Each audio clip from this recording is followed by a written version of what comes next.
Welcome to the Assembly Committee on Legislative Operations and Elections. Will the Secretary please take the roll? Assemblymember Cole, Dickman, Edgeworth, Gonzalez, Hibbets, Howdigi, Miller, Monroe Moreno, Moore, Nadeem, Chair Mosca. And I am here. Thank you so much. Can we please mark Assembly members Dickman, Edgeworth, and Gonzalez present as they arrive? Well, welcome to the audience here in Carson City, those joining by video conference in Las Vegas, and those listening over the internet. Before we begin, I will make several housekeeping announcements. Please silence your electronic devices. If you wish to testify, please sign in at the table by the door and provide a business card to the committee secretary. When testifying, please turn on the microphone and clearly state and spell your name for the record and state any affiliation. Then turn off the microphone each time you're done speaking. There are hard copies of the meeting materials available for members of the public. Members of the public may also access electronic copies of the materials on the Nevada Legislature's website. Public comment will be taken at the end of the meeting. Each person will be limited to 2 minutes. In addition, the public may submit written testimony to the committee up to 24 hours after the meeting. We expect courtesy and respect in our interactions during the meeting, even if we do not agree with one another's positions. And finally, committee members will be using their laptops to view handouts and other documents. Please do not view this as a sign of disrespect or inattention. And with that, we will get started. I will now open the hearing on Assembly Joint Resolution 14. This measure condemns the January 6, 2021 attack on the U.S. Capitol and denounces the use of presidential pardons and commutations to absolve the rioters. We have Speaker Yeager presenting HAR 14, and as a reminder, please limit your presentation to 15 minutes and begin when you are ready.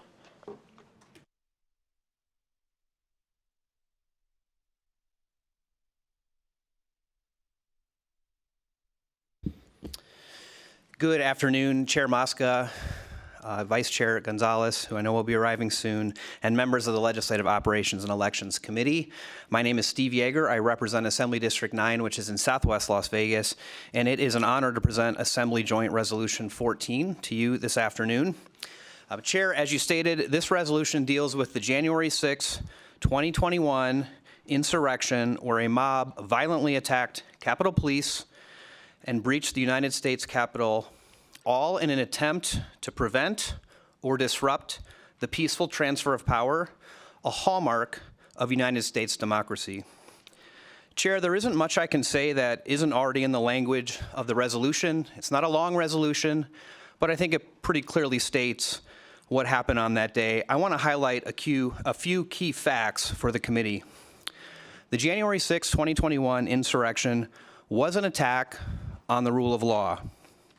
The Capitol Police and other law enforcement agencies were the heroes that day, protecting members of Congress as well as the United States Capitol. At least 140 police officers were injured in the line of duty that day. Many of the insurrectionists were, at least for a time, held accountable, having been prosecuted, convicted, and sentenced for their crimes. That brings us to the pardons and commutations of roughly 1,500 insurrectionists issued by President Trump on January 20th, 2025.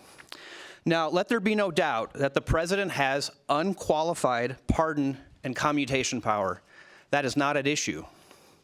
But what President Trump did in this instance was reckless. Instead of an individualized analysis, he granted blanket pardons and commutations. That action, Madam Chair and members of the committee, was a slap in the face to law enforcement and to the principle of law and order. And you don't need to take my word for that. The International Association of Chiefs of Police and the Fraternal Order of Police jointly condemn the pardons and commutations, noting that they undermine the rule of law and perhaps embolden others to commit similar acts of violence against police officers and others. Now, I was not in Washington, D.C. on January 6, 2021. I was in my living room in Las Vegas, watching the television in horror as the insurrection unfolded. It got worse and worse by the minute and by the hour. But Chair, I do have someone with me at the table who was there that day, and not as an insurrectionist, but as one of those heroic Capitol police officers I referenced earlier. His name is Harry Dunn, and he's going to give you a first-hand account of what his experience was like on that day. I want to thank Mr. Dunn for being here and for his service and protection of the Capitol and members of Congress. And Chair, with your permission, I'd love to hand it over to Mr. Dunn. Thank you, Speaker. To the Chair, to every member on this committee, it is not lost upon me any opportunity that I have the opportunity to speak to any elected officials. It's truly an honor, and I appreciate this opportunity. Unfortunately, I come here to set the record straight. It's unfortunate that after 4 years since the attack at the Capitol, it has become a partisan issue. It has become a divide in this country. It has become so polarized about what happened at the Capitol. Listen, I understand that there are numerous reasons for it to go in any particular party's favor, the discourse about January 6th, the cause of it, the reason of it. The fact of the matter is, Speaker, you've called us heroes and, defenders of democracy. My coworkers and I, we weren't trying to save democracy. We were trying to make it home to our families. Now, a byproduct of doing that is saving democracy. I mean, it's a hell of a byproduct. But there were real life people there that day at the Capitol. People who were attacked, police officers. Over 140 self-reported their injuries. Self-reported. Those are the ones that actually had to maybe miss time from work, or there were so many officers who didn't report their injuries, their physical injuries. There's so many officers that live today with the moral injuries of that day. I've heard a lot said we need to move on from January 6th. I couldn't agree more. I would love to move on from January 6th. But every single time we get close to doing so, it's brought back up. I appear on news programs, I appear on press, any opportunity I get to talk about it. But when I talk about January 6th, I'm responding to something that has been said. I think it's very important for this resolution to be acknowledged and accepted and voted up on, because it's been attempted to be whitewashed, erased from our history. Every one of you all sitting up there right now knows where you were on January 6th. You probably know what you had on. There's not enough whiteout in this world that can erase what happened on January 6th. And listen, it's unfortunate that it has become a partisan issue. Police officers were attacked. Police officers took their own lives in the aftermath of it. Families were ruined. And this isn't just the police officers. These were people who attacked the Capitol. Their families were ruined. Everything that happened is one of the darkest days in our history of our country.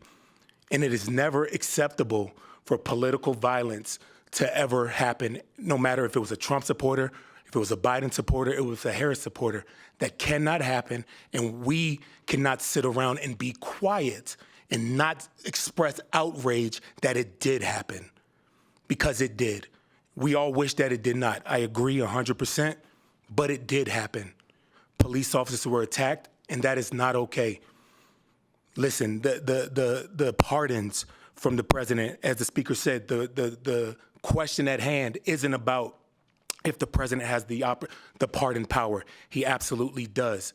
But it was reckless the way he went about it, issuing blanket pardons to every single person there. And it also has continued into individuals who were pardoned, going to courts and having their pardons extended to crimes that they committed after January 6th. I think it's important for everybody with a voice, especially the elected officials all across this country, to speak out and say that this is wrong. Because if we're not speaking out against it, is our silence complicit? Makes us complicit by being silent. So with that, I yield, and I thank you for your time. Steve Yeager, Chair. Thank you for allowing us to present Assembly Joint Resolution 14. I didn't think I really needed to go through the language, as it was pretty self-explanatory in terms of what it was attempting to do. But Chair would like your guidance on whether you'd like me to do that, or if not, we are available to answer any questions from the committee. We thank you for your time. Thank you, Mr. Speaker. I think we can go to questions. Thank you, Mr. Dunn, for being here in Nevada today. And with that, we will start with Majority Leader Headegey. Thank you, Chair. And it's not a question, Madam Chair, just a comment. I just want to say thank you to Mr. Dunn for your courage and your dedication, and you and your colleagues in protecting our Capitol, and most of all for doing what you're doing and sharing your story, because it's making an impact, right? I mean, we're passing these resolutions and hearing from you. Sharing your story is making an impact in encouraging other states to do the same, because I agree, we shouldn't run from the truth, right? It happened, and I remember where I was too, and I just want to say thank you. Thank you. Next, we have Assemblymember Monroe Moreno. Thank you, Madam Chair.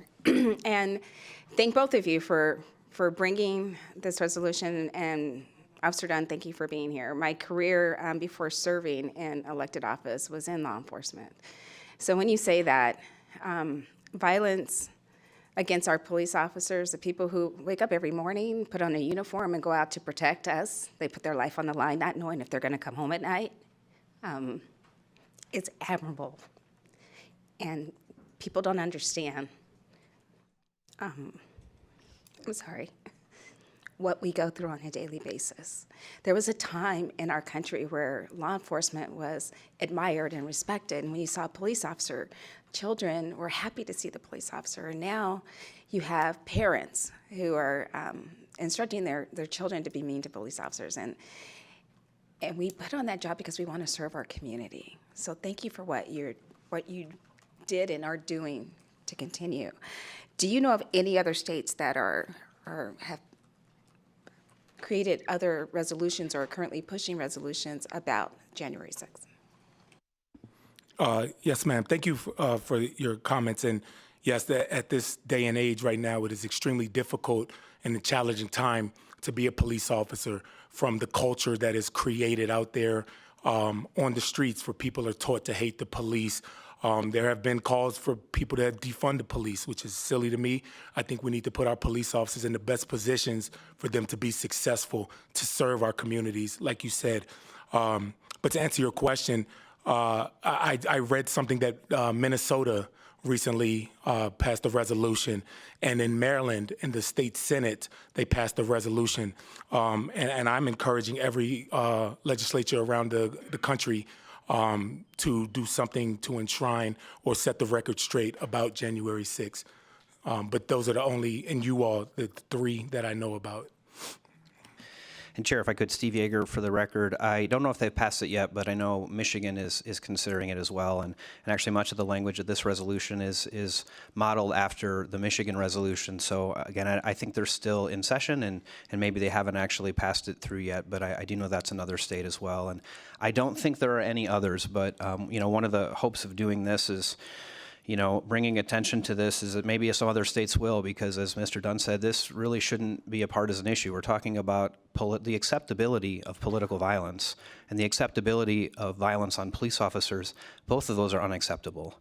And so I really think that's something that we should be able to get behind, as well as the rule of law, that you need to be held accountable for your actions. These are not people who were wrongfully arrested, wrongfully convicted, and imprisoned or elsewise. These are people who were prosecuted, found guilty, either by a judge or jury, and sentenced. And so for the president to give blanket pardons, I mean, how hard would it have been to look at each case individually, right? That's what we want of our justice system. You look at each person individually and you say, what did that person do? Maybe there were people that should have been pardoned, or maybe there were sentences that should have been commuted, but we don't know that because that analysis wasn't done. So, someone who goes to the Capitol and attacks a police officer is very different from somebody who maybe breaks a window, looks around, grabs something, and walks out. Those are two very different cases. They're treated the same by these pardons. And so, Chair, this is obviously way beyond the question, but we're hopeful that this will inspire other states to take up this cause as well, and just make it known that this is not acceptable in our country, and it never will be, and it never should be. Thank you, and don't forget to say your name for the record. And next, we'll go to Assemblymember Miller.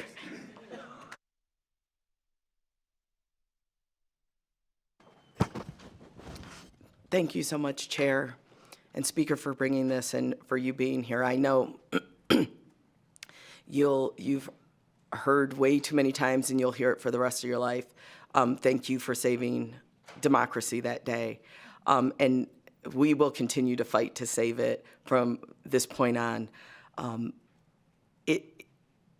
grew up watching a movie, Red Dawn, and it was even remade. And so, that movie inspired me even as a young kid that no matter what happens in this country, the one thing that will always bind us is our republic, our democracy. We will fight and band together no matter what to save our republic.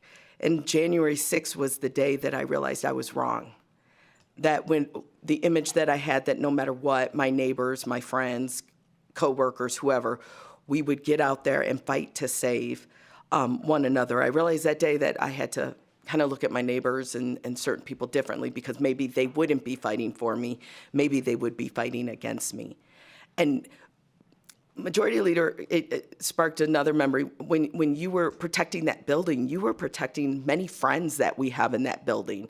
Nevada's small. We know people that work there. We know our congressionals. And so there were many phone calls and texts that were going on because we know them personally as well.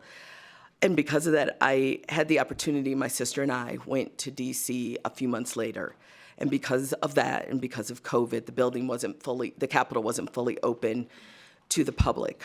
But of course, Senator Catherine Cortez Masto and Congressman Stephen Horsford, let us in and were able to give us some tours. And we were able to see some areas that were restricted and damage that had been done.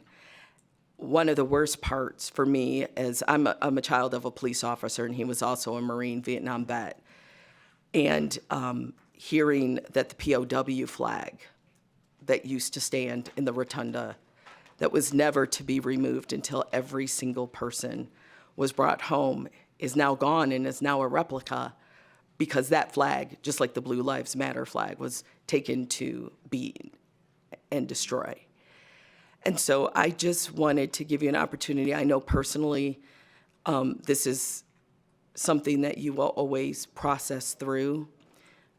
I'm not going to ask if your friends and all them, because I know it makes things even more personal. I know that you have worked under just like military, different administrations, different political parties, but you were there protecting the Capitol. You were there protecting Congress.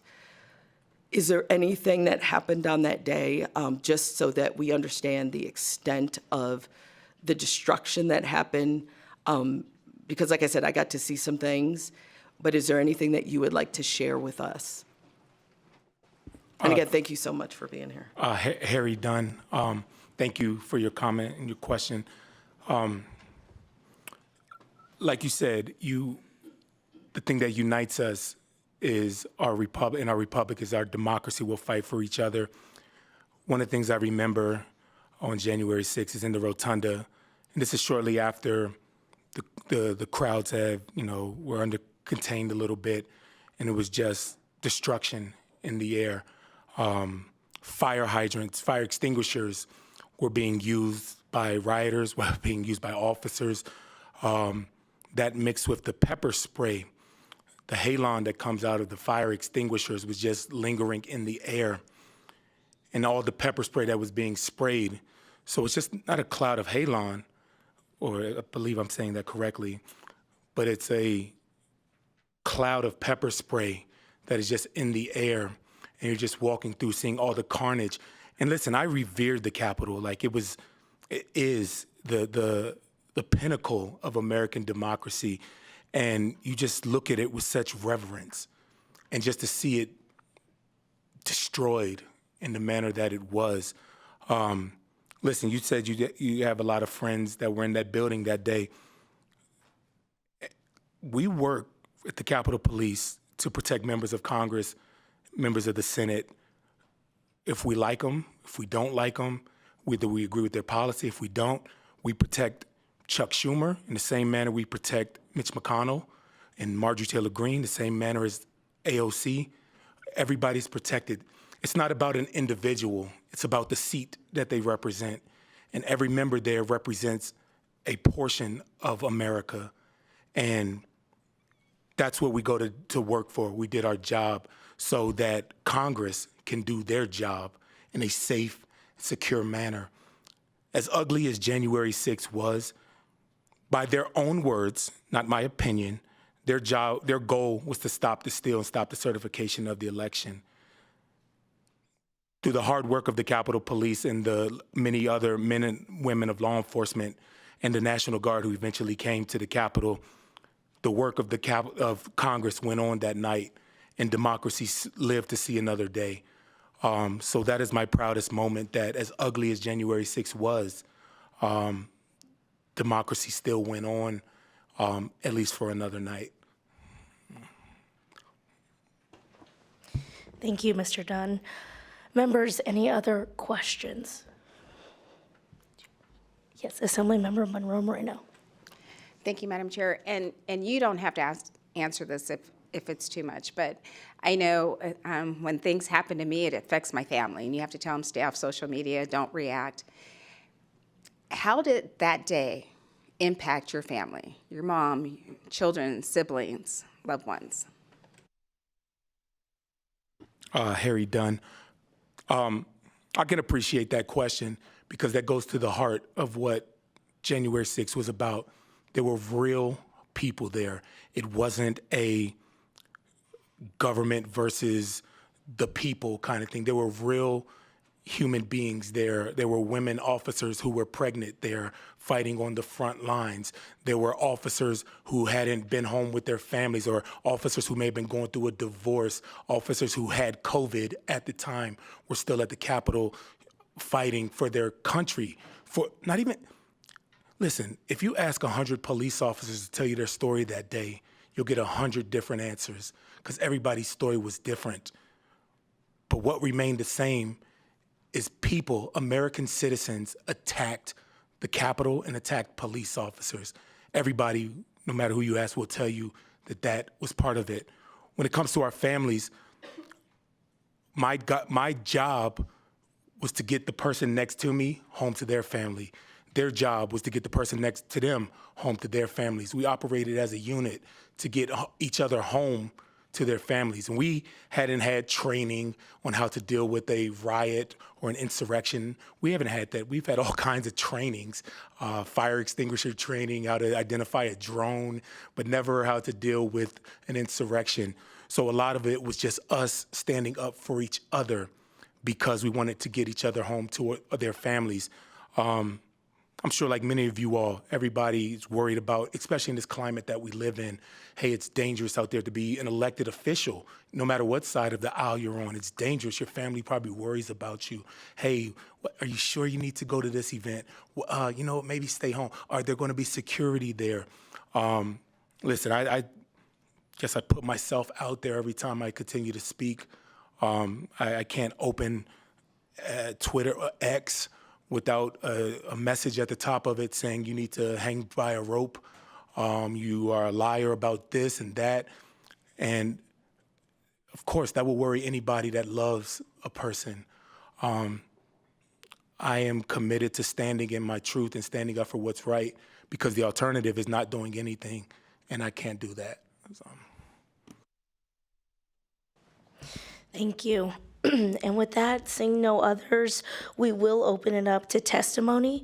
Due to time constraints today, we will limit testimony to 20 minutes in support, 20 minutes in opposition, and 20 minutes in neutral. Please feel free to say ditto if you have similar testimony. And as a reminder, anyone may submit your full written testimony to the committee up to 24 hours after the meeting. And before I open our testimony today, I'll remind everyone to keep their public comment to the bill, or in this case, the resolution, and not the presenters, or I will cut you off. I will now open it up for testimony in support of AJR 14. Each person has 2 minutes to provide testimony. We'll start up here in Carson City, and I'll say the phone line now for those who may call in. The phone line number is 888-475-4955. 4499, and the meeting ID is 879-7813-9197. And thank you. You can tell I'm sick, so thank you for your flexibility. We'll start up here in Carson City. Please don't forget to state and spell your name for the record, and I'll start your 2 minutes after you've done that. Hello, Ross Kinson, K-I-N-S-O-N, for the record, with the Northern Nevada Central Labor Council and the AFL-CIO and the Teamsters and everything else. I just want to speak on behalf of the workers, as I always do when I'm up here. And I think that, you know, one of the things that we look at when we look at this AJR is that it's about protecting people, protecting workers, and so that fits very well in line with our values, and for those reasons, we are in full support. Thank you. Good afternoon, Chair and members of the committee. For the record, my name is Susie Martinez, Executive Secretary Treasurer of the Nevada State AFL-CIO.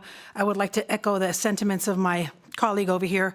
But you know, when Officer was talking about how it affected his family, it didn't just affect his family, it affected all of us. And for those of you who are serving, some of you guys are new, but I was serving at that time. And I remember when the FBI called me to see if I was okay and if anybody was following me. That's when I really, really got scared, because that's when I realized our life has changed.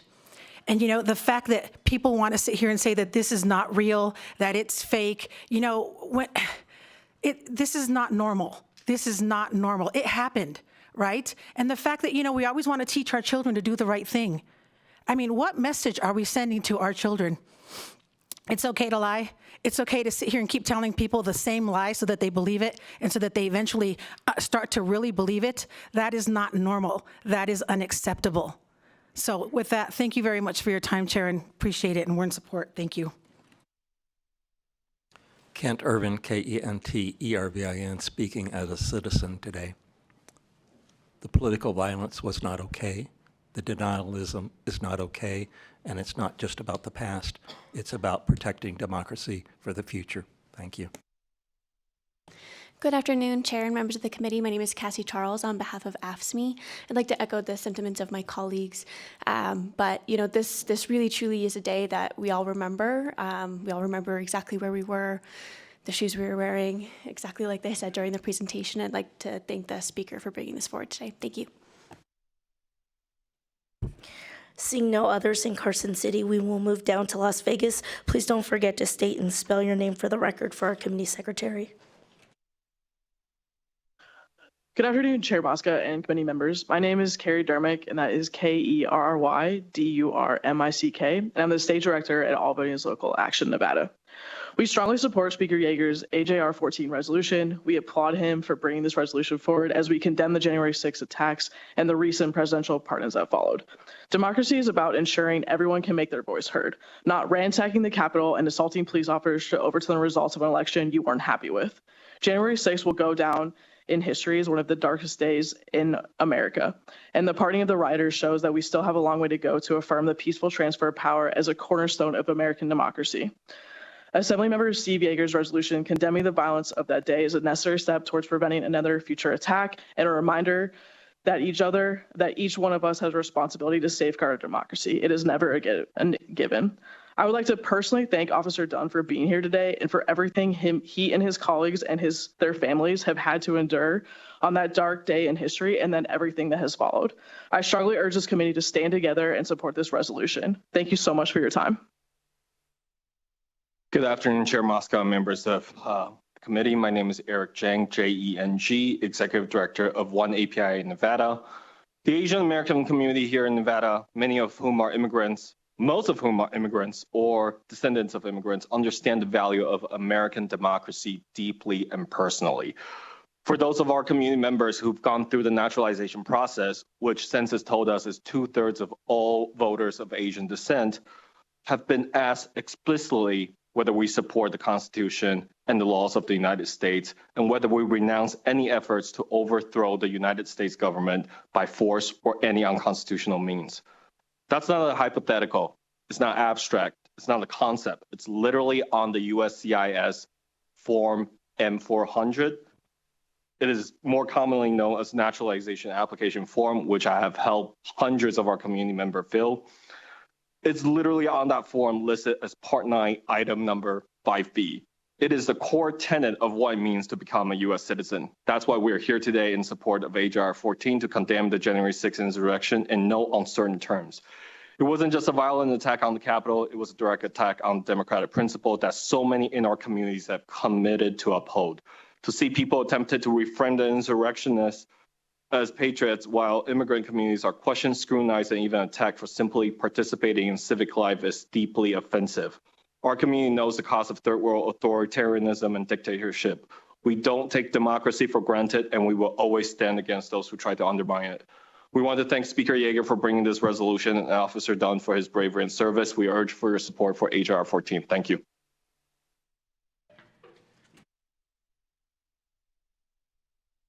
Good afternoon, Chair Mosca and members of the committee. My name is William Moore, spelled W-I-L-L-I-A-M-M-O-O-R-E. I'm the Nevada Civic Engagement Director with Mi Familia en Acción, here testifying in support of AJR 14. Mi Familia en Acción is a civic engagement organization that works around here in Nevada, and our communities deserve protection. It's as simple as that. AJR 14 ensures that political leanings don't determine whether or not you committed a crime, but legislation does. Nevada is the third most diverse state in the country. In order to become that, we've worked tirelessly towards bettering our communities together. AJR 14 helps to protect that work by not undermining the laws we have all agreed upon. The rule of law is important, and we support AJR 14 because it shows that. Thank you, Assemblymember Yeager, Assemblymember Monroe Moreno, Miller, Jaraguay, Bacchus, and Senator Scheibel for sponsoring this bill. We recommend the committee support AJR 14. Thank you. Thank you. Seeing no others in Las Vegas, AVH, let's open the phone lines for support of AJR 14. If you would like to testify in support of AJR 14, please press star 9 to take your place in the queue.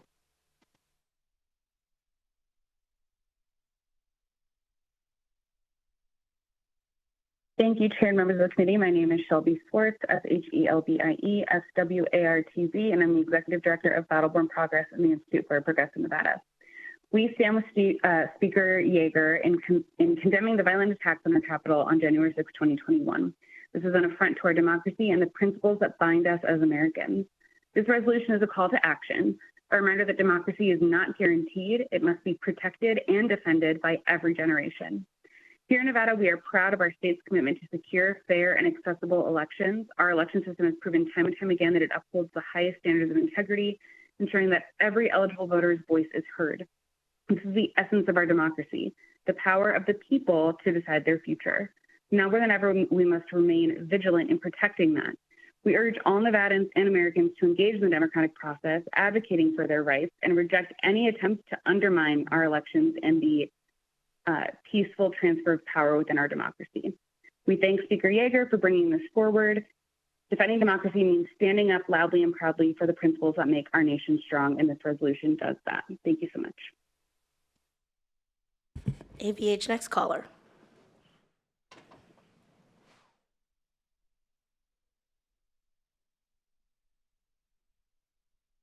Good afternoon, Alexander Marks, speaking in my personal capacity in support of AJR 14.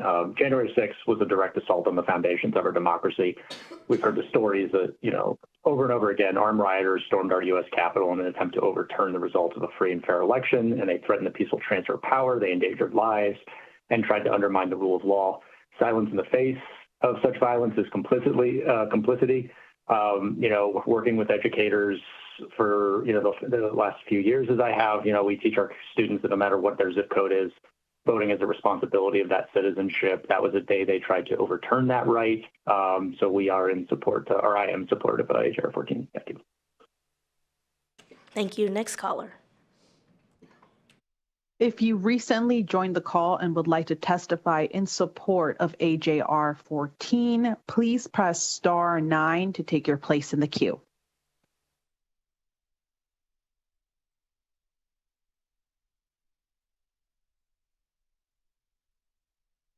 Chair, we have no additional callers for support at this time. Thank you. We will now open up opposition for Assembly Joint Resolution 414. We will start here in Carson City, and don't forget to keep your comments to the resolution.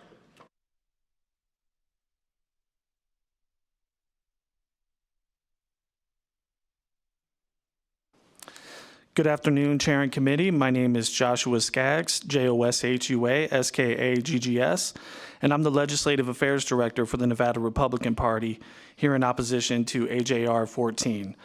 Before I begin, I'd ask for a brief silence to honor the memory of Ashley Babbitt, who was tragically killed at the Capitol building on January 6, 2021, and Corey Kamatori, who was murdered by an assassin who made an attempt to end President Trump's life on July 13, 2025, in Butler, Pennsylvania.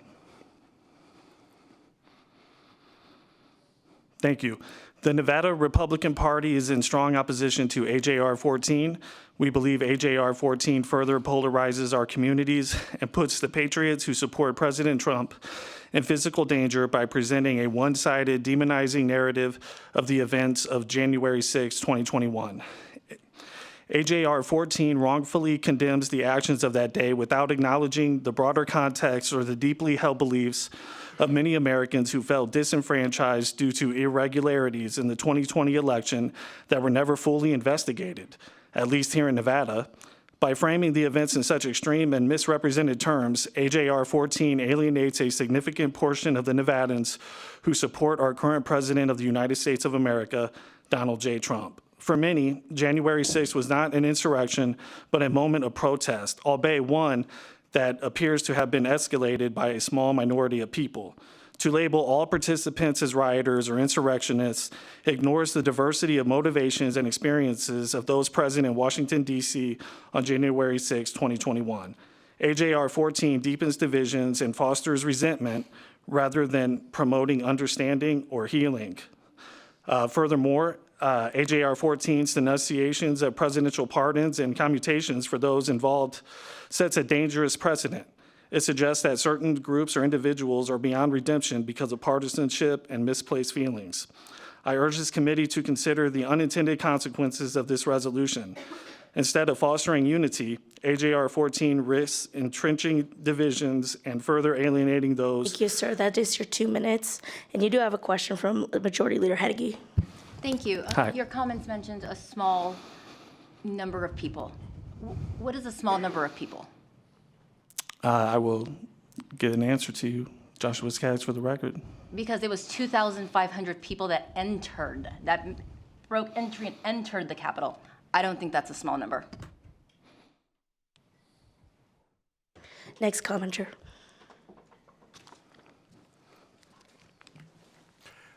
Tanya Freeman, Tanyafreeman. I'm in opposition of this resolution. I do have a daughter and son-in-law that are both involved in law enforcement that have read this and disagree.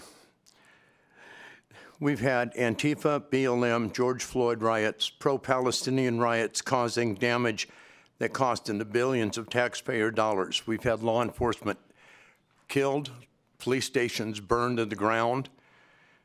Nothing's been done, nothing's been said. In my opinion, this AJR is nothing more than an evil attempt to sow more hate and division in our country, which we do not need. Thank you. Seeing no other opposition in Carson City, we will move down to Las Vegas. Please don't forget to state and spell your name for the record.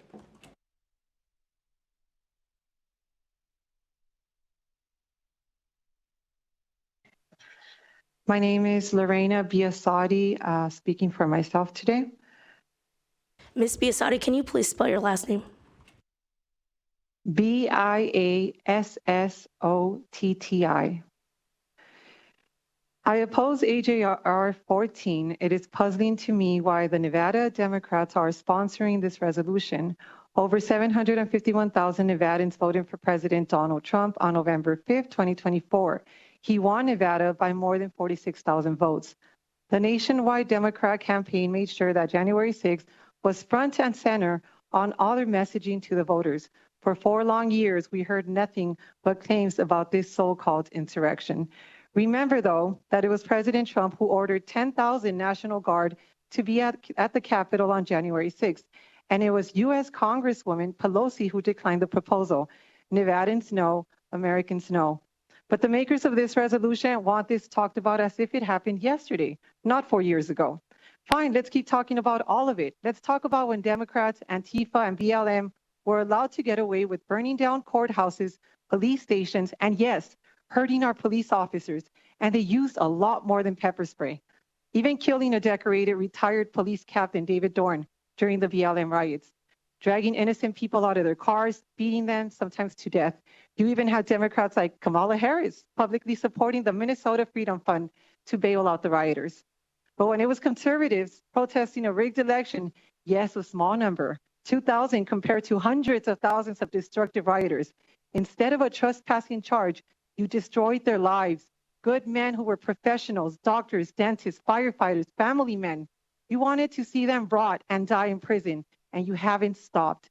And I will remind you that the only one person that died on January 6th was a female veteran, Ashley Babbitt, who served in our military to defend our freedom, shot dead point blank. The weapon she had on her, a United States flag. The country is waking up. And this is why President Trump is in the White House. But you all will face re-election, and this isn't what your constituents sent you to Carson City to do. This political grandstanding does nothing Thank you, to Ms. better the Biasotti. lives of That's your Nevada 2 citizens. minutes. We'll go to the Mr. next Yeager, commenter, you barely please. won your seat.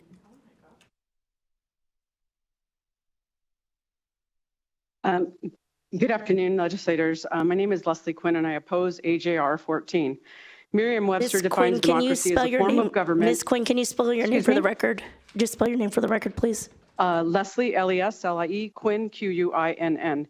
Merriam-Webster defines democracy as a form of government in which the people vote directly against or in favor of decisions, policies, and laws, etc., or an organization or situation in which everyone is treated equally and has the right to participate equally in management or decision-making. I heard someone speak against President Trump's blanket pardon for those on January 6th, yet you have the previous POTUS, President Biden, blanket pardon his family members and other government officials in perpetuity for things they haven't even done yet or may do, and that's okay. I had a dear friend get out of be put in jail on J6 for peacefully being present at January 6th. She did nothing more than went to the bathroom, and she was let in by the Capitol Police, and she was jailed for this. Another physician was jailed for doing nothing more than speaking on the Capitol steps, not urging anyone to hurt anyone. Where is the democracy for these folks? We have numerous people that come to speak during legislative hearings, and they are silenced if they don't support the narrative or the agenda that a specific group is supporting. Where is the democracy in that? None of us want terrorism in our country. How are we, the people, supporting our country by constantly shutting other Americans down because we don't agree with them? That isn't a conversation. That's a dictatorship. Please speak truth and not a lopsided narrative of what really happened on January 6th. Oppose AJR 14 and keep America strong against enemies near and far. Thank you.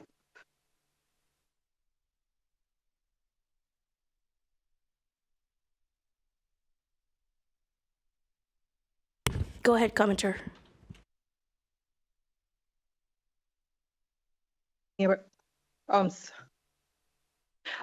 To the Democratic authors, my name is Can you Noemi, please state and N-O-E-M-I. spell your name for the record? Yes, Noemi, A-B-R-E-G-O.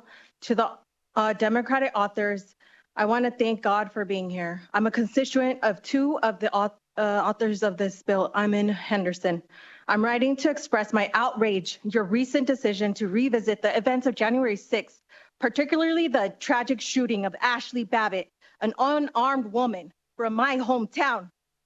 The facts surrounding the event are alarming and deserve a thorough investigation. Some prisoners were given 20 years and they weren't even at the Capitol. This is a dictatorship. The FBI raided homes and pointed guns at babies. I strongly condemn the actions that led to the tragic loss of life, harm inflicted on many others. The presence of 26 federal informants and reported involvement of Ray Epps raised serious questions about the events that unfolded. Furthermore, the decisions of the National Guard to stand down by Speaker Pelosi is a matter of grave concern. Her wrap-up smear is falling apart. The FBI pointed guns at who? Innocent, law-abiding citizens? These prisoners were not given medication. They were in solitary confinement and denied basic care. As a constituent, I demand that you take responsibility for your actions, acknowledge the harm to your decisions that have caused pain to these families. Seize any further attempts to revisit politicizing the January 6 events. A thorough investigation surrounding Ashley Babbitt's death, including the role of federal informants and Antifa. Take concrete steps to address the erosion of trust in our institutions and perverse sense of cynicism and disillusionment that has taken hold of our country. And it starts with the people there. I do want to remind you that this is only a one-sided, this is one-sided. Like, you guys are making it seem like, you know, you guys are the victims, but there was real people that need to be in jail. These people serve their time. Thank you, commenter. That is your 2 minutes. You can provide testimony to the committee. Seeing no others in Las Vegas, AVH, we will open the phone line. We have 10 more minutes in opposition. If you would like to testify in opposition of AJR 14, please press star 9 to take your place in the queue.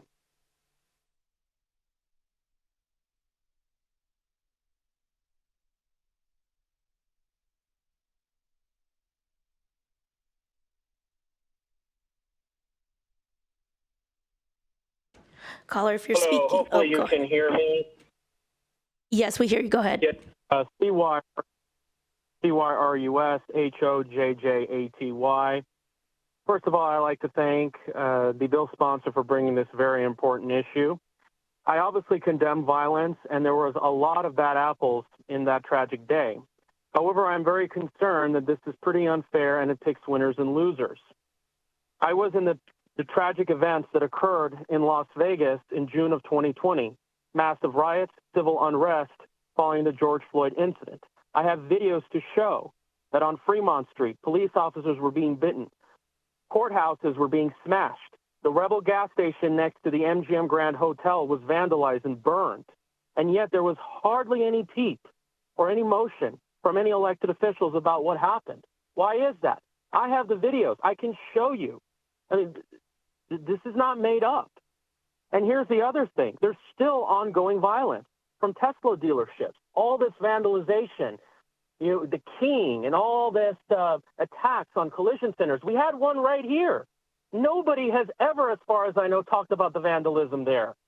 So we need to stop picking winners and losers. Again, it was horrible what happened on January 6th, but all I'm asking is to be fair. Thank you so much, and I will yield my time. Thank you. Next caller.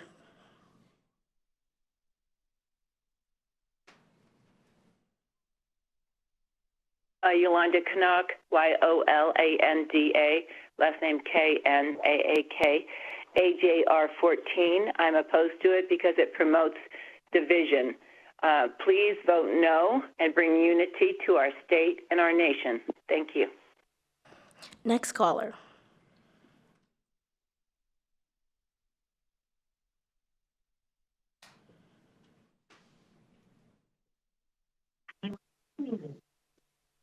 Good afternoon. My name is Ellen Gifford, ELLENGIFFORD. AJR 14 is an opinion. It is the opinion of a small group of Nevada legislators who want their voices to be heard.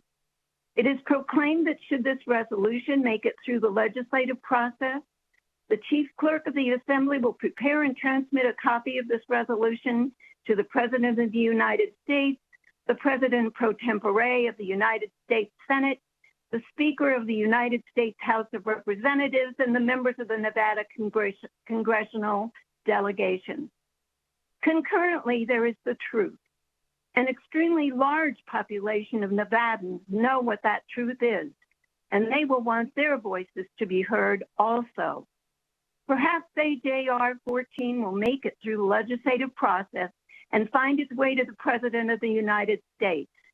If it does, it will be completely overshadowed by the communications that will also go out to the President from that huge population of Nevadans, assuring him that AJR 14 does not represent all of Nevada, assuring him that Nevada's got his back and encouraging him to forge ahead in saving our country. Thank you. Next caller.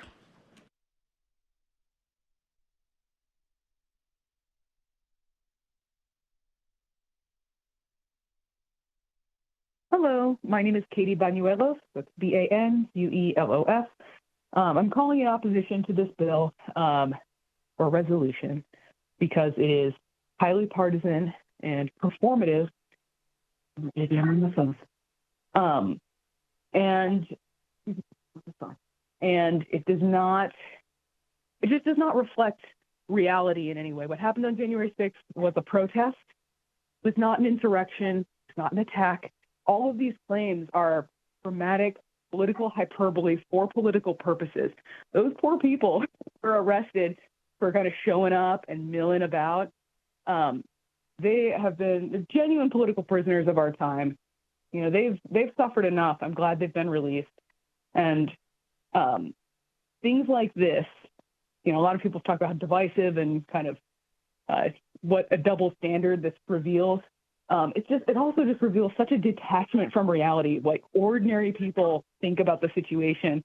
Like, you guys are just living on a totally different planet from the vast majority of Nevadans when you're looking, and the vast majority of the country. You know, they tried to use the January 6th Commission to make a giant kind of force a narrative about what happened, but that committee itself was just so absurdly corrupt. They were caught coaching witnesses, very selective in the evidence they presented. Like, the farce. Most people know this. Most people were just not concerned about what happened. They're like, oh, that was a protest, that went a little sideways. But compared to the things that are taking place in the lives of real people in our state, I think the legislature needs to get their priorities in order and stop, again, political grandstanding that's kind of delusional in its approach. So thank you for your time. I hope you kind of come to your senses and vote no on this silly bill. Thank you. Next caller.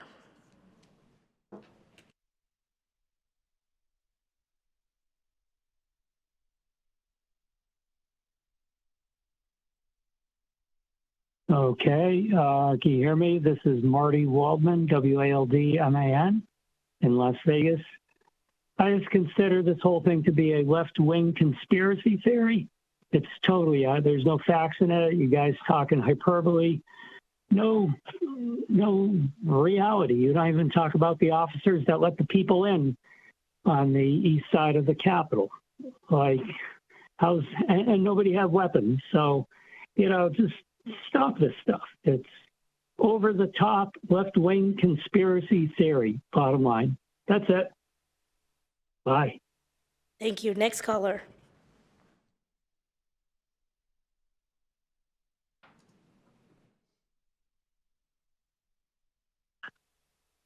Good afternoon. This is Oscar Williams, Oscar Williams, from Reno, Nevada. Hello.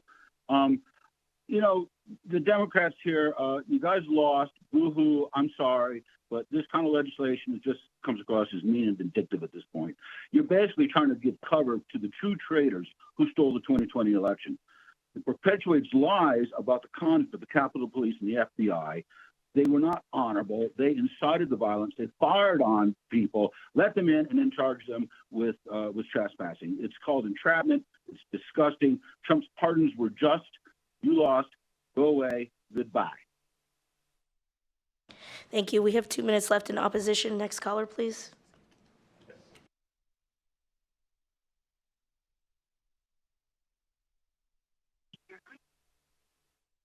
Hi, this is Katrina Ivanov, AATRINIVAN,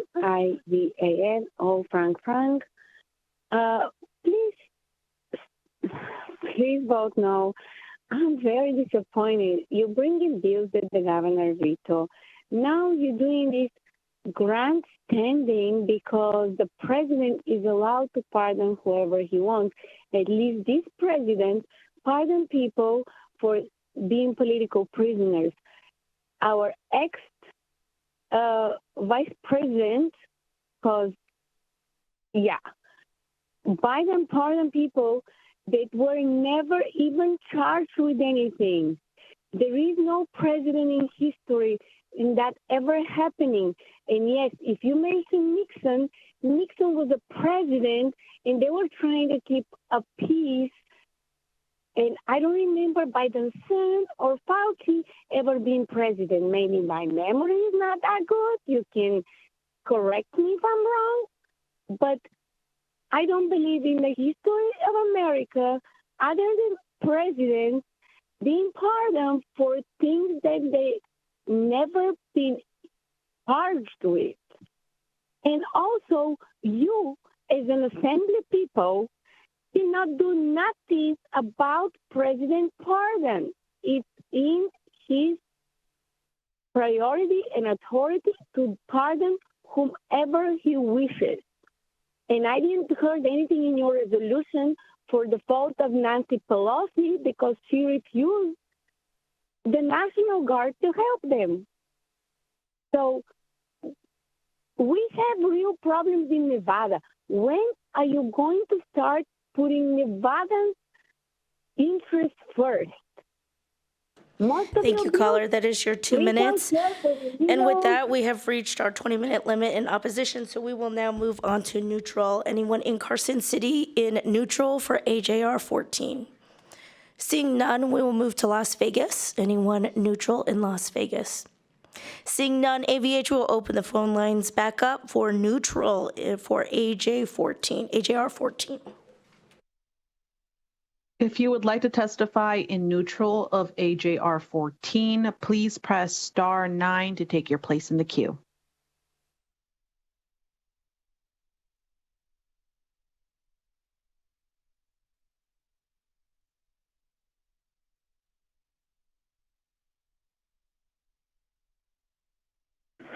Good afternoon. I was actually having technical difficulties. I know I'm a little bit late, but I was wondering if I could testify in support. In support, we did not reach our limit. You could state and spell your name for the record. Thank you. Good afternoon, Chair Mosca and members of the committee. For the record, my name is Ryan Vordish. That's spelled R-Y-A-N, last name V-O-R-T-I-S-C-H, and I am the Northern Nevada Democracy Coordinator of Silver State Voices. I'm here to testify in support of AJR 14 on behalf of my organization. The events of January 6, 2021 were not just an attack on our capital, but also a direct attack upon our democratic process, which is fundamental to who we are as a nation. At Silver State Voices, we are so grateful to represent a state that protects our constitutional right to vote by running safe and secure elections. However, the pardoning of the January 6th rioters sent a dangerously clear message that our federal administration condones and even celebrates the undermining of our nation's foundation and our entire electoral process. We have a responsibility to hold those who threaten our democracy accountable, and we thank Speaker Yeager for his leadership in carrying this crucial resolution. We urge you to support AJR 14. Thank you. Thank you. We will move that to support AVH. Next caller in neutral, please, for AJR 14.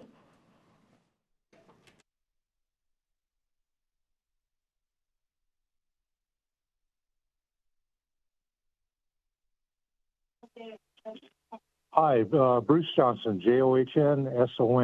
I would like to read a little section from our Nevada Constitution, Section 3. Government is instituted for the common benefit. The government is or ought to be instituted for the common benefit, protection, security of the people, nation, or community of all the various modes and forms of government that is best which is capable of producing the greatest degree of happiness and safety. And it is most effectively secured against the danger of maladministration. And whenever any government shall be found inadequate or contrary to these purposes, a majority of the community hath an indubitable, inalienable, an indefensible right to reform, alter, or abolish it in such manner as shall be judged most conducive to the public wealth. And I'll end it there. And I'm going to tell you on the record, I'm a no vote. And I Okay, pray we're to done God with that, opposition. you guys, We will go to the next caller, please. If you recently joined the call and would like to testify in neutral of AJR 14, please press star 9 to take your place in the queue.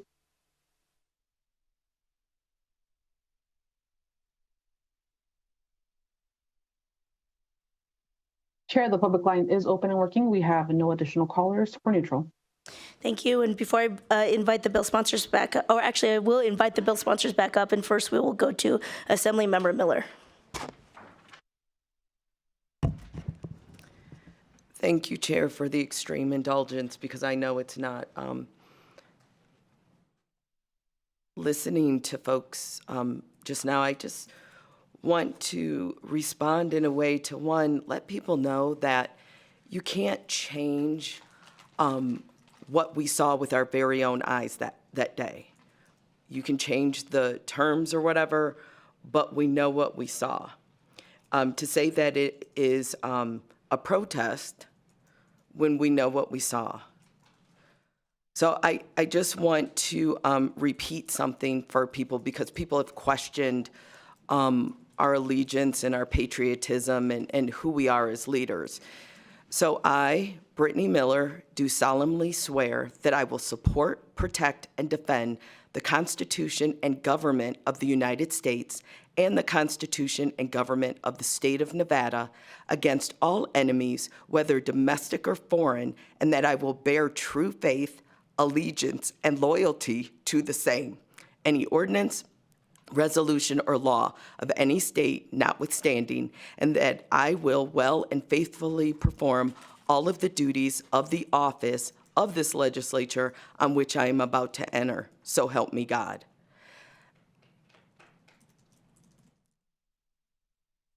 Part of that is protecting our Constitution, the very First Amendment right that gives us the ability to protest, to assemble, and to speak out. But the limit is always violence. And so I ask everyone that opposes this resolution to ask yourself, who is your allegiance to? Is it to our United States Constitution? Is it to our republic? Or is it to one person? Thank you, Chair. Thank you, Assemblymember Monroe-Royal. Thank you, Madam Chair. Thank you, Madam Chair. And this is unusual, but the comments require a response. Violence is never the answer. It's never the answer, and I don't care who it's against, but it's never the answer. I don't care if you're black, white, Hispanic, blue, green. It doesn't matter when it's against our police officers. They put their uniforms on. They go out in the world, whatever community they're in, to protect us. In any violence, no matter who does it, against our police officers is never acceptable. And one of the people in opposition says we've never spoke out against violence that have been enacted by other groups, and we have, because we are consistent in this thought. Violence against is not the answer, and it doesn't matter if you're a Democrat, Republican, or independent. When we swore to take these seats, when I put my hand on the Bible to put on the uniform that I wore for almost 30 years to protect the people in this state, it didn't matter what political party they were in. They were citizens of the state. Violence is not the answer, and we will collectively stand up against it, no matter who does it. Thank you. And at this time, I'll invite Speaker Yeager and Mr. Dunn for closing remarks. Steve Yeager for the record. Chair, it's time to put an end to the gaslighting of the American people by conspiracy theorists. What happened on January 6, 2021 was an insurrection, an attack on American democracy. Those who perpetrated the attacks were insurrectionists. The blanket pardons and commutations issued by the president were reckless and insulting to the rule of law and to our police officers, as well as those who worked hard to secure criminal convictions. Chair, you don't have to take my word for it. If you take a look at the resolution, page 2, line 18, the International Association of Chiefs of Police and the Fraternal Order of Police jointly condemn these presidential pardons and commutations emphasizing the crimes against law enforcement officers are attacks on society and undermine the rule of law, and that the failure to hold perpetrators of violent crimes against law enforcement officers accountable may embolden others to commit similar acts of violence. Chair, we deserve better. I urge you and the committee to support this resolution that condemns the insurrection and the reckless pardons and commutations. Chair, if you would allow me, I would like to allow Mr. Dunn to have the last word, because I think of everybody we heard from today, he's the only one who is there. Thank you, Chair. Yes, please. Thank you, Mr. Dunn. Harry Dunn. Thank you, Speaker. I don't consider myself an authority on anything. I am an American citizen who loves this country. I was a Capitol Police officer for 16 years. I created, along with my coworkers, a safe environment for people, American citizens, to come and protest at the Capitol, no matter what the issue was. It didn't matter. My job was to create a safe environment for them to do so, and to create a safe environment for Congress to do their jobs while maintaining everybody's First Amendment right to be able to protest, lobby their elected officials. I'm glad one of the comments gave a definition. I love a good definition. Webster's definition of an insurrection is a violent uprising against an authority or the government. I'm not here to change people's mind. Press play. Just press play. That's all I have to. We watched what happened on January 6th, and you can watch it without commentary. No words, watch it on mute. Press play. And anybody that can watch that and say that that is okay, I don't know what to tell you. I'm glad that the BLM and Antifa riots were brought up. That is unacceptable, period. Hold them accountable. Hold them accountable. If your lawmakers are not holding them accountable, then hold the lawmakers accountable for not holding them accountable. It is never okay to use violence as a means to political gain. Listen, there was a lot of misinformation that was spoken in some of the comments. I don't like to live in hypothetical situations, but imagine, would they have the same energy, the same disdain if it was Harris supporters who stormed the Capitol this January 6th? Would they have the same energy? People talk about backing the blue. The Fraternal Order of Police endorsed Donald Trump. Donald Trump did win the election. Donald Trump is not going to be held accountable in the courts. Those are all facts. That did happen. The FOP endorsed him. The FOP also said that it was wrong what happened on January 6th, and that the pardons, the blanket pardons, were wrong. So you can support Donald Trump and acknowledge that something was wrong at the same time. This isn't about, it shouldn't be a partisan issue. A lot of the people a large number of individuals, I wish I had the exact number, that went to trial, that went to prison, they pled guilty. They weren't just convicted of juries of their peers. A lot of them had bench trials, and, depending on, they say, hey, that maybe the judges are corrupt, but a lot of people pled guilty. They acknowledged that they were wrong. People that were serving years in prison weren't people that were trespassing. They got misdemeanors. I was in the court cases when a lot of the people who attacked police officers, the people that were serving time in jail were physically violent and assaulted police officers. Those are the people that spent time in jail. There aren't cases of individuals that went to jail for trespassing or walking around the Capitol. That did not happen. Also, one other thing, not being able to stop someone is completely different than allowing them into the building. Our former chief wrote a book and said we were outnumbered 57, 59 to 1. Not being able to stop somebody is different than allowing them to do so. And the last thing, I'll close with this. Does diminishing what me and my coworkers went through to anybody that denies what happened today, does that make you feel better? A lot of people there, Brian Signick, who died the day after January 6th from a stroke that was that the coroner said he died from natural causes, which was a stroke, but they said that the events of January 6th contributed to it. Brian Sicknick voted for Donald Trump. A lot of police officers at the Capitol voted for Donald Trump after January 6th. After, while being there, they still just says it is not right for police officers to be attacked and for the people who attacked them to be pardoned and forgiven. Thank you for your time. As the chair, I'm going to thank Mr. Speaker for this bill, and I'm going to thank you, Mr. Dunn, for your service, for telling your story, and for being in Nevada today. Thank you. With that, we'll close the hearing for AJR 14. I will now open the hearing on Assembly Joint Resolution 11. This measure urges Congress to enact the Protecting the Right to Organize Act. Make sure if you're in Las Vegas, if you're there for AJR 11. If not, please vacate the seats. We're excited we have Assemblymember De Silva presenting AJR 11 today. As a reminder, please limit your presentation to 15 minutes, and you may begin when you're ready.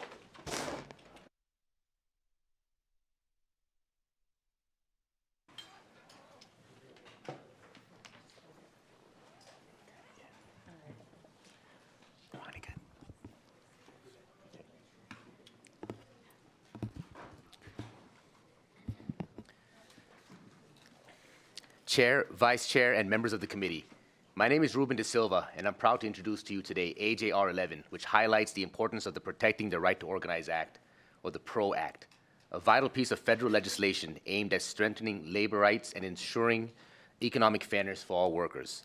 Today, I have presenting alongside me Susie Martinez, the Executive Director of the Nevada AFL-CIO, Ron Kinson, representing the Teamsters Union, and Brad Combs, a labor lawyer serving as the counsel to the AFL-CIO, who's going to be joining us by phone. So why does the PRO Act matter? For far too long, workers across America have faced unnecessary obstacles when seeking to organize and advocate for better wages and working conditions. Outdated labor laws, employer intimidation, and loopholes that weaken unions have left too many without a real voice in the workplace. The PRO Act addresses these issues by reinforcing the fundamental rights of workers to unionize and collectively bargain without fear of retaliation. The PRO Act introduces several critical reforms. One, protecting the right to organize. It prevents employers from interfering in union elections and ensures workers can freely choose to unionize. Two, it closes legal loopholes. It stops corporations from misclassifying workers as independent contractors to deny benefits and protections. Three, holding employers accountable. It strengthens penalties for companies that violate workers' rights, ensuring that anti-union tactics come with real consequences. And number four, repealing right-to-work laws. These laws weaken unions by allowing workers to receive union benefits without paying dues, undermining collective bargaining strength. What has been the impact on Nevada's workforce? Nevada has a proud history of strong labor movements in industries like hospitality, construction, education, services, manufacturing, etc. Unions have played a crucial role in securing fair wages, safe working conditions, and economic stability for thousands of Nevadans. However, many workers still face unfair practices and barriers when trying to unionize. By passing the PRO Act, we ensure that every worker has a fair shot at economic security and workplace justice. And at this time, I want to go ahead and punt the conversation and presentation over to Ms. Martinez. Thank you, Assemblymember De Silva. Good afternoon, Chair Mosca and members of the committee. For the record, my name is Susie Martinez. I am the Executive Secretary-Treasurer of the Nevada State AFL-CIO. And as the head of the Nevada State AFL-CIO, I represent over 120 unions and more than 150,000 union members across Nevada, including those from a diverse range of industries such as the building and construction trades, the service industry, the public employee sector, and many more. We are here today in strong support of AJR 11, which urges Congress to pass the Protecting the Right to Organize Act, also known as the PRO Act. This is a critical piece of legislation that will ensure fairness, justice, and opportunity for working people across our state and the nation. The PRO Act is not just a labor issue, it's an issue of economic fairness, workers' rights, and strengthening our democracy. Nevada is and always has been a union state. From the mines in the early 1900s to modern-day construction sites, the hospitality industry that keeps Nevada running, and the public sector workforce with public servants who do the hard work every single day to keep our government functioning. Beyond these industries, unions also represent workers in healthcare, ensuring the nurses, technicians, and medical staff have the protections that they need to provide quality care. They advocate for teachers and educators, securing fair pay and better working conditions in our schools. Additionally, unions support workers in transportation, manufacturing, retail, and service sector, fighting for workers' rights, fair benefits, and workplace safety across a wide range of industries. These collective efforts have made Nevada a stronger, fairer, and more prosperous state for all of its residents. The labor movement has never just been about union members. It has been about setting the standards for all working people. Unions help raise standards across the entire country, benefiting all workers by improving wages, ensuring better health and safety standards, and promoting workplace equality. These gains contribute to more prosperous workforce, reducing income inequality and improving the overall quality of life for all workers, whether union or not. The PRO Act builds on this legacy by ensuring that all working people continue to have the rights, protections, and opportunities that they deserve, helping to create a fairer, more equitable workforce for everyone. The Nevada AFL-CIO would like to thank Assemblymember Ruben Da Silva for always fighting to improve the lives of Nevada working families, and we urge the committee to stand with the hardworking men and women in the state by passing AJR 11.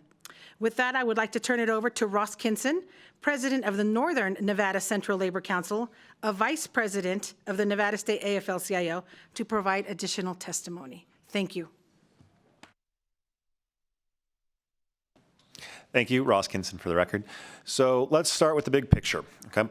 So since 1979, wages have gone from the bottom 90% of workers in this country have gone up just 44%, okay?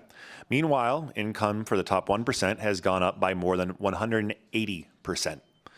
We don't have an economy problem, we have a power imbalance problem. And unions are one of the most effective tools for working people to push back and win fair wages. So let's talk about what unions actually do.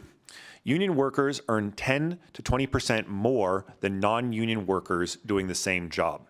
They're far more likely to have employer-provided health care, with 94% of union workers covered compared to 69% of non-union workers. The PRO Act would make it easier for workers to unionize, which means more people will earn real living wages, get health care, and retire with dignity. Now, we also have a huge problem with worker misclassification, especially in the gig economy.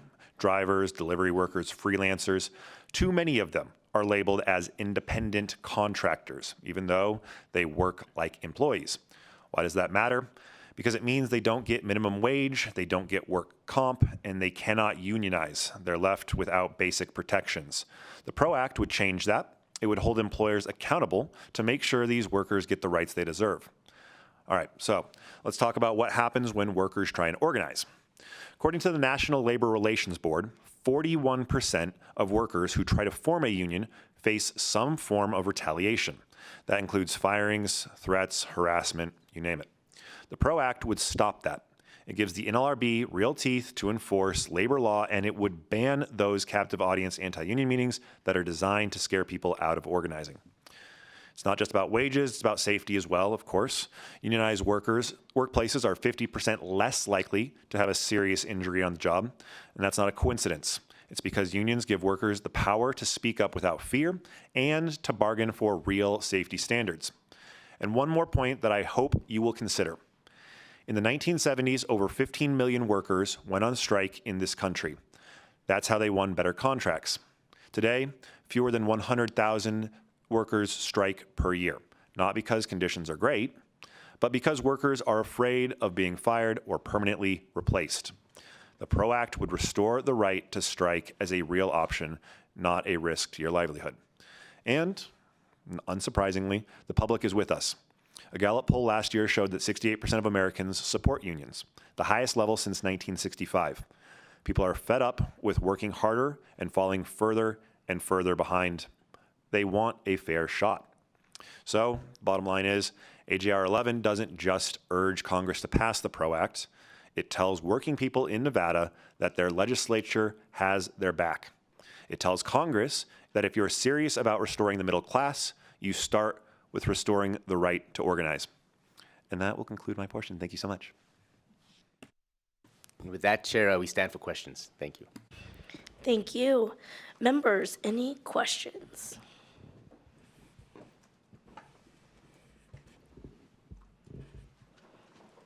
I think you answered everyone's questions.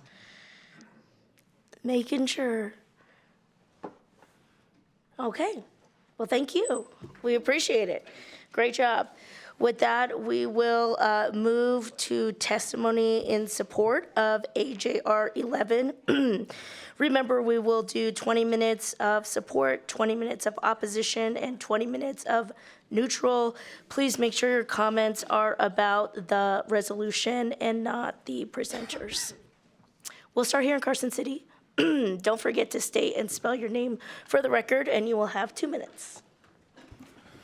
Good afternoon, committee members. My name is my name is DeAndre Carruthers. I am the president of the Las Vegas City Employees Association. Could you spell your name, Mr. Carruthers? Oh, Thank sure. you. That's DeAndre. Last name is Carruthers, Caruthers. I gave the clerk my business card as well. So we are in support of this bill. Thank you.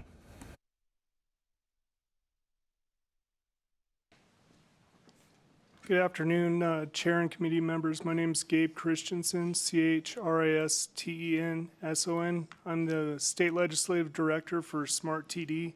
We're in strong support of this bill. Unions promote vibrant middle class, and they really help the economy. And we need the PRO Act to support our workers. Thanks.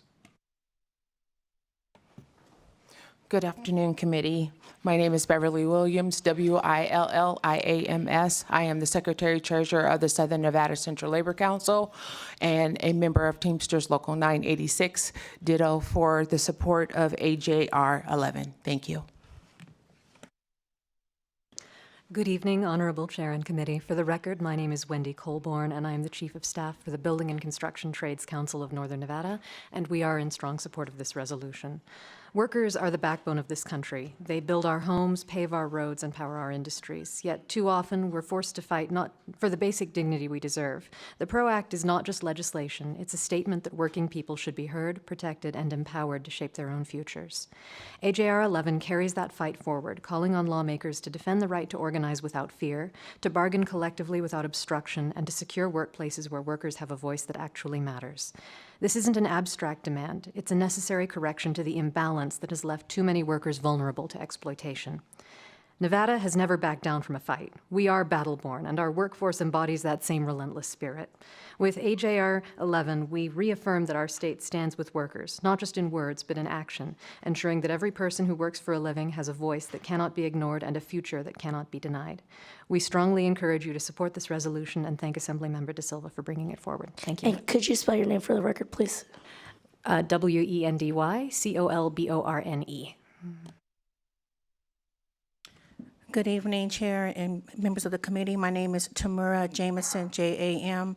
I am a union member, Teamsters Local 14, and we do support the AJR 11. Thank you. Good evening, Chair Mosca and members of the committee. My name is Cassie Charles, that's CASSIE, and I'm the political representative for AFSCME, the American Federation of State, County, and Municipal Employees. We're here in strong support of AJR 11. Workers across the state of Nevada deserve free and fair ability to advocate for a better workplace environment, higher wages, benefits, and protections. By supporting workers' ability to organize, you are supporting the hard-working families that dedicate their lives to supporting our great state. We are very excited to see this resolution brought forward. Thank you. Christopher Francois Burris, spelled B-O-E-R-E-S. I'm a lifelong Republican. I'm a member of a union. My union has changed from a guild to a union. I'm doing the best I can here to express my thoughts. I appreciate patience. I have a lot of faith in anything that will help people organize and support human creativity, be it in front of the camera or behind the camera, building, making laws, whatever we do as human beings. The threat of AI today to our ability to protect our ability to do human things, create whatever laws. Anything we can do to strengthen the ability to protect our creative rights, our human rights. And supporting a bill that helps us unionize is a really good way to do that, okay? This bill, as I understand it, would reinforce our First Amendment rights to freely associate.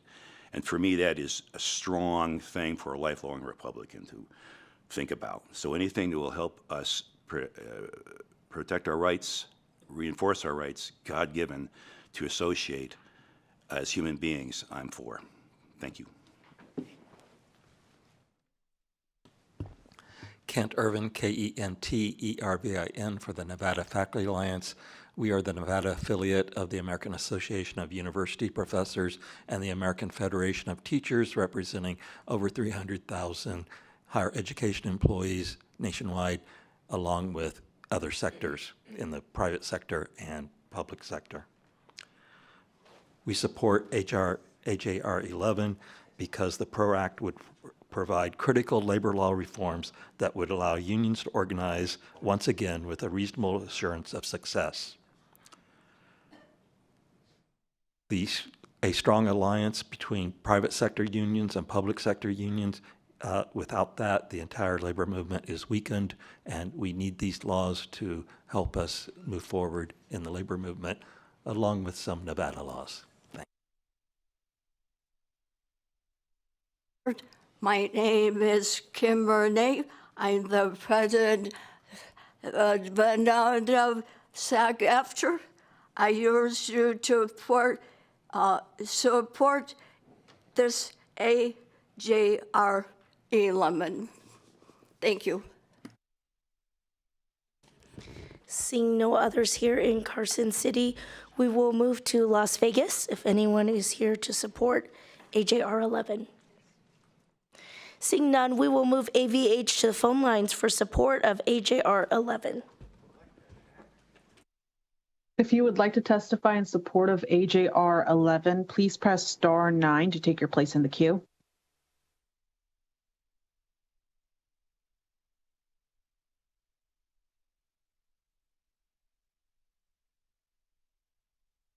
Good afternoon, Madam Chair, members of the committee. For the record, my name is Liz Sorensen, that's L-I-Z, last name S-O-R-E-N-S-O-N. I'm the president of the Nevada State AFL-CIO, and I am in strong support of AJR 11. I urge this committee to do the same. Thank you so much for your time. Next caller.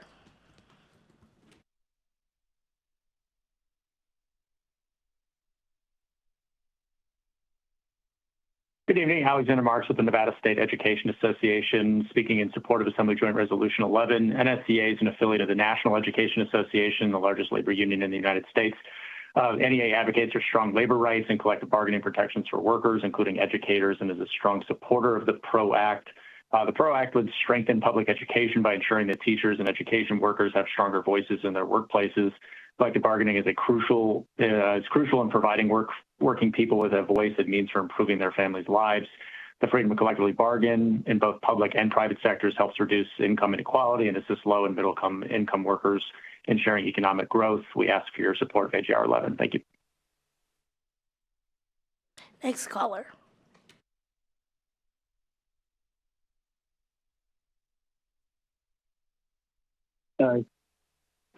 Good afternoon, Chair and members of the committee. My name is Paul Catha. That's spelled P-A-U-L-C-A-T-H-A. I'm going to read from a longer statement that I will submit to the committee. Culinary Workers Union Local 226's experience organizing at Station Casinos properties in Las Vegas forcefully illustrates why Congress needs to strengthen remedies under the NLRA for employer unfair labor practices. Even as Station Casinos has repeatedly promised to respect its employees' choice on unionization, it has cemented its legacy as the worst labor law violator in Nevada history. The question is whether the NLRB can do anything to stop it. Culinary first went public with efforts to organize station casinos in 2010. Station responded with a campaign of illegal firings, interrogations, surveillance, threats, and promises of benefits drawn straight from the Union Buster playbook. The NLRB responded in the limited way that it can. It issued a cease and desist order directing the company not to violate the law. Station leverages delay and weak remedies under the NLRA to gain an advantage in its effort to break the union. Although employees have overwhelmingly expressed their support for unionization, they are no closer today to a collective bargaining agreement than they were in 2010. Congress must pass the PRO Act to give the NLRB the enforcement tools that it needs. The Culinary Union urges the committee to support and pass AJR 11. Thank you. Thank you. Next caller.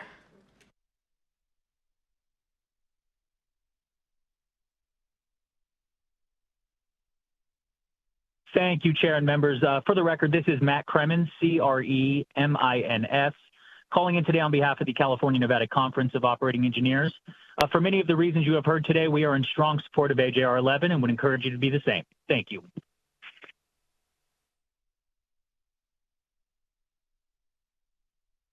Next caller. Thank you, Chair. We have no additional callers in support at this time. Okay, thank you. And with that, we will move to opposition. We will start here in Carson City. Anyone here for opposition of AJR 11? Don't forget to state and spell your name for the record.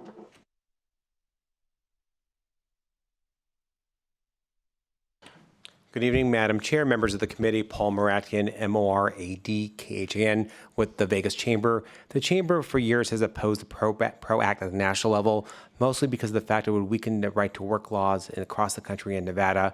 This has been one of our top concerns at the federal level, along with the U.S. Chamber of Commerce. We, of course, appreciate the perspective that's been shared today, but the Chamber is opposed to the resolution, though. Thank you very much. Thank you. Seeing no others in Carson City, we will move to opposition in Las Vegas to AJR 11. Seeing none, AVH, we can open the phone lines for opposition of AJR 11. If you would like to testify in opposition of AJR 11, please press star 9 to take your place in the queue.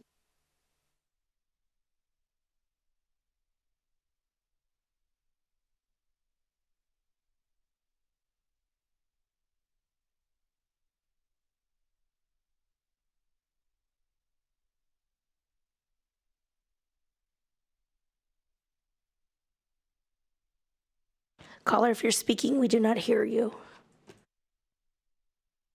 Hello, this is Oscar Williams. Do you hear me now? We do. Go ahead. Thank you. Thank you. Oscar Williams, last name Williams, W-I-L-L-I-A-M-S. I spoke earlier. I'm opposed to this because it intends to undo the rights of employers and employees alike by forcing union rules onto them. Nevada has historically been a right-to-work state, allowing workers to be free from union oppression. It also allows employers full discretion on hiring and firing, as it should be. Wherever unions come, there is ultimately a higher cost of doing business, which is transferred down to the consumer. It is somewhat inflationary at its core. Let me talk a little bit about what happened in Hollywood, all right? So Hollywood became highly unionized, and we're talking about IATSE, AFL-CIO, Teamsters, and numerous guilds. The cost of filmmaking has got so prohibitive in Los Angeles that is now the industry has pretty much become decentralized. We've got Netflix down in Albuquerque, we've got the Tyler Perry Studios in Atlanta, and all sorts of stuff in between because the industry is finding a cheaper way to make a movie that isn't forced on them by unions and the extremely high cost of union labor. That's a big deal, and it seems to be this issue is counterintuitive to the bill in the legislature for the film studios in Las Vegas. We want to promote innovative filmmaking and independent filmmaking at that, and oftentimes unionized filmmaking is prohibitively expensive for the young independent filmmaker. So in terms of art, I say it's counterintuitive, okay? I encourage you to vote against this bill and its amendments. I think we can do better. Thank you very much. Thank you. Next caller. Chair, we have no additional callers in opposition at this time. Thank you. And with that, we will move to neutral. If anyone is here to testify in neutral of AJR 11 in Carson City. Seeing none, we will move to Las Vegas. If anyone is there for AJR 11 in neutral. And seeing none, we will open the phone lines. Thank you, AVH, for neutral of AJR 11. If you would like to testify in neutral for AJR 11, please press star 9 to take your place in the queue.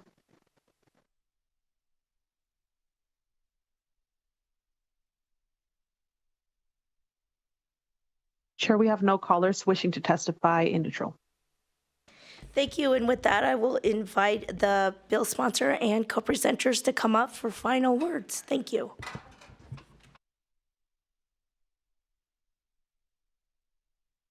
Thank you, Chair and members of the committee. For the record, again, my name is Susie Martinez, Executive Secretary Treasurer of the Nevada State AFL-CIO. And I do have a little fun fact for you guys right now. We actually have the stunt double that was for Wonder Woman, which is Kim Renee. She was a stunt double for Wonder Woman back in the 70s, and she works for SAG-AFTRA. But yes, let's give her a little round of applause. But I just wanted to just talk really quickly about my journey. I worked at the Flamingo for 33 years. I'm a Teamster, proud Teamster for 35 years. And, I went in, was very young, then eventually ended up having a daughter, had a child. Was very fortunate to almost take a year off and spend that time with my daughter. Then after that, I came back because I had my seniority and I had my union job, slipped right back in, did another 17 years. And now, with the way the climate is right now, with President Musk wanting to take away our Social Security, the good thing when you're in your union, you have a pension. So I'm so lucky that at least I know that I can rely on that. So I've done paid my dues, but at the end, I will be able to retire with dignity. So it's very important, again, that you guys please pass the PRO Act. Thank you. Thank you, Assembly Member.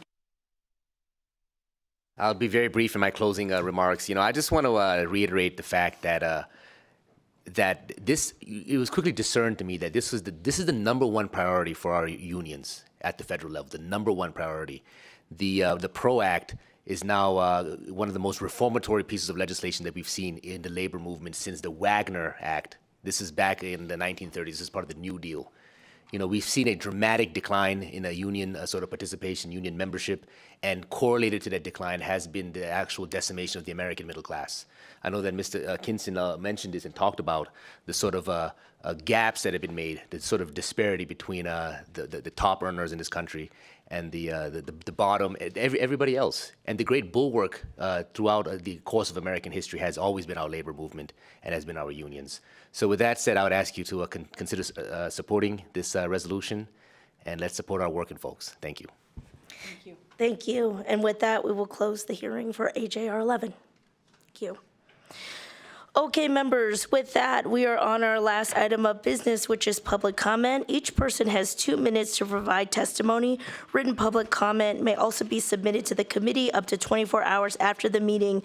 This is a reminder that members of the public may comment on anything related to legislative operations and elections, but not anything we heard today. So we cannot comment on Assembly Joint Resolution 14, Assembly Joint Resolution 11, anything around January 6th, or anything around the PRO Act today.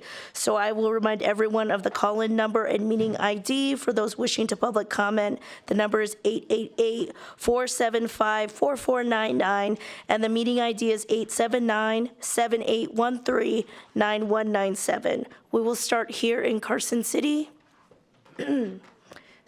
Seeing none, we will go down to Las Vegas.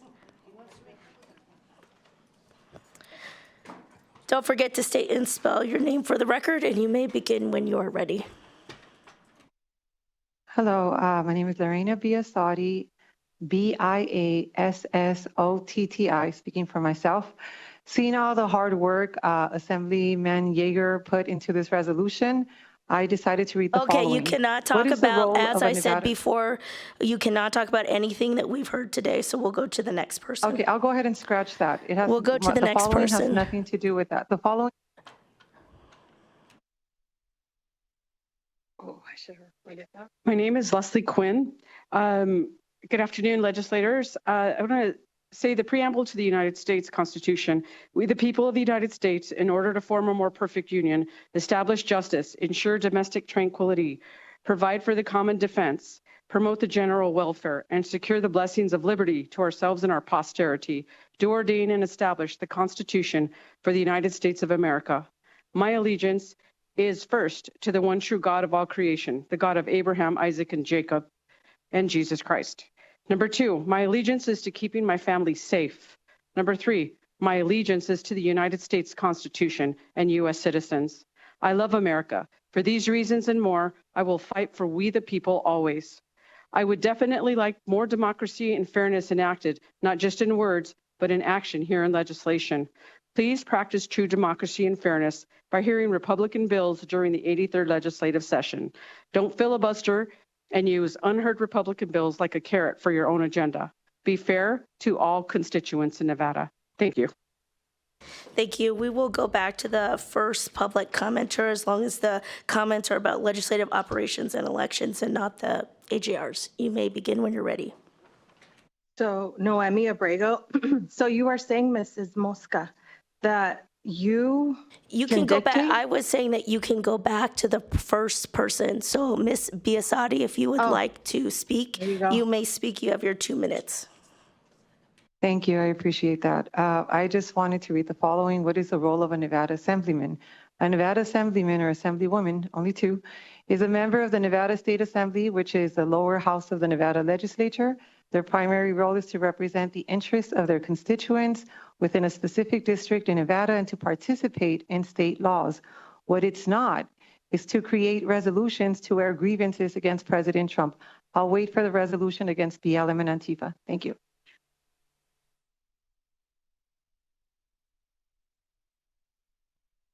Okay, Noemi Abrego again, Noemi Abrego.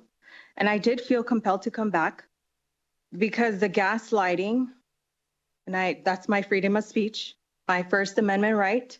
As an American citizen, I can speak, and we speak about that all the time, right? Like what's in the Constitution. Like I've been an independent for longer than I've been a Republican. But why is that? Because a lot of these biased opinions on a certain, what is it called? Yeah, a certain party is just very polarizing. And that's where I come from a very polarizing state. California is very dictatorship there. There's a dictatorship in California. If it's not a leader to the whole nation, it's a warning to the nation that it's not good. It really isn't. I don't know why you guys fantasize about being California. Anyways, yeah, it's been one-sided. We've seen from the previous administration, the lies coming from Biden and Mrs. Harris, making things up, lying through their teeth.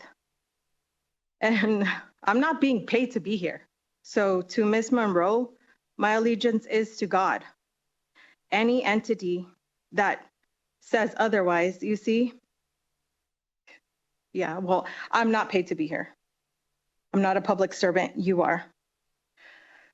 So I think it's repetitive. The conspiracy theorists are the ones writing these baseless bills. How dare our representatives gaslight us by saying who I have allegiance to?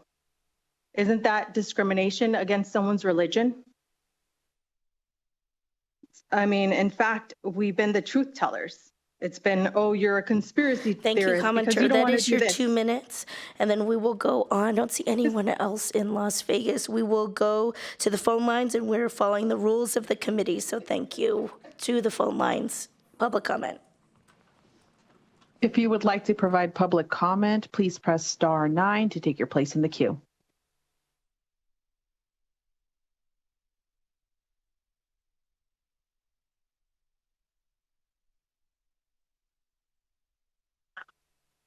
Good afternoon, Oscar Williams again. Madam Chair, I'm a little confused. Help me clarify this. This is in regards to the order of, or the rules of public comment. for example, there was on one side, I applaud you for allowing people who are out of order to make comment. I think it's commendable that you encourage public comment, and it should be encouraged. At the same time, there was a caller earlier who came in, it was like after neutral, and he came in support. And it acts as like a rebuttal to the opposition, and the opposition, or sorry, the rebuttals refer to the presenters. So I just wanted to point that out. I'm not sure what's right or wrong with it. It kind of irked me, and I thought I'd mention that, Madam Chair. Thank you very much. Thank you, Mr. Williams. Just running the meeting as the chair of the committee, following the committee rules. We still had time in that space. We'll go to the next caller, please.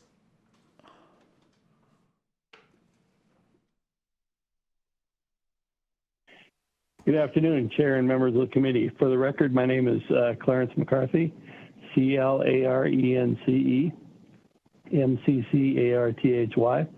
I'm a union member and of NELC Branch 709 letter carriers, and I strongly urge the committee to support. I'm sorry, sir. We've heard earlier, we are in public comment, so we're not taking support. As like everybody who has commented before, you can give your testimony to the committee secretary. Thank you. Next caller. Okay, thank you. Chair, we have no additional callers for public comment at this time. Thank you. Before we get to our next item, I would just remind everyone we did hear a Republican bill last meeting, so thank you. And our next meeting will be on Tuesday, April 8th at 3:30 p.m. in room 3137. So seeing no further business before us, I thank everybody for following the rules of the committee, and this meeting is adjourned. Thank you, Chair.